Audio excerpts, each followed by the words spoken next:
Когда началась война, мне было 9 лет. В этот момент я отдыхала вместе со своей тетей в городе Кисловодск. И когда мы пришли, по телевизору объявили по новостям, что началась война. Конечно же, у всех моих близких, которые рядом тогда были, началась истерика.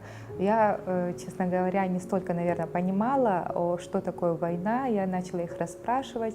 Они мне объяснили. Конечно же, были свои уже переживания. После этого, через 1,5 месяца где-то, мы приехали уже в Абхазию на корабле.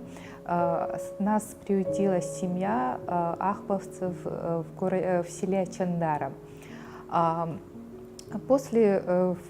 Через 3 месяца приблизительно приехали уже моя мама с моим братом, и мы переехали уже в Гагру.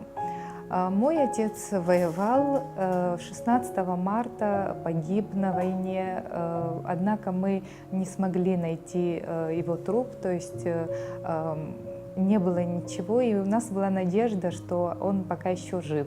И каждый вечер помню, как мой брат и моя мама стояли на коленях, просили у Бога, чтобы он выжил. 30 сентября я ходила внизу во дворе, и нам сообщили, что закончилась война.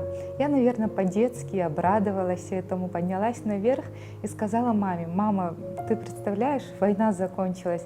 Вроде такое событие, которое ждали столько, да, больше года, и такое радостное, на мой взгляд, событие, но мама почему-то больше расстроилась, она начала плакать. Я спросила: «Мама, почему же ты плачешь? Все же смеются». Она мне сказала: «Асточка, ты же понимаешь, что мы потеряли самое дорогое, что у нас есть, отца, и радость это не может быть полной, потому что его нет».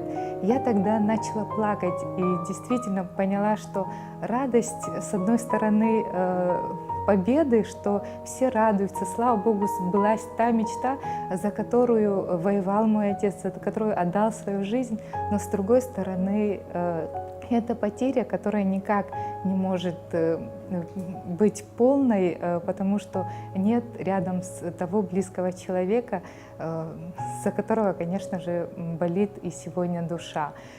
Почувствовать тот вкус победы я тогда, наверное, не могла, и долгое время это продолжается. Даже сегодня, когда все радуются, я начинаю плакать, когда приходят эти дни, когда начинают показывать по телевидению фрагменты войны, когда кто-то радуется, кто-то плачет, наверное. Больше для меня это вкус горечи, чем сладости.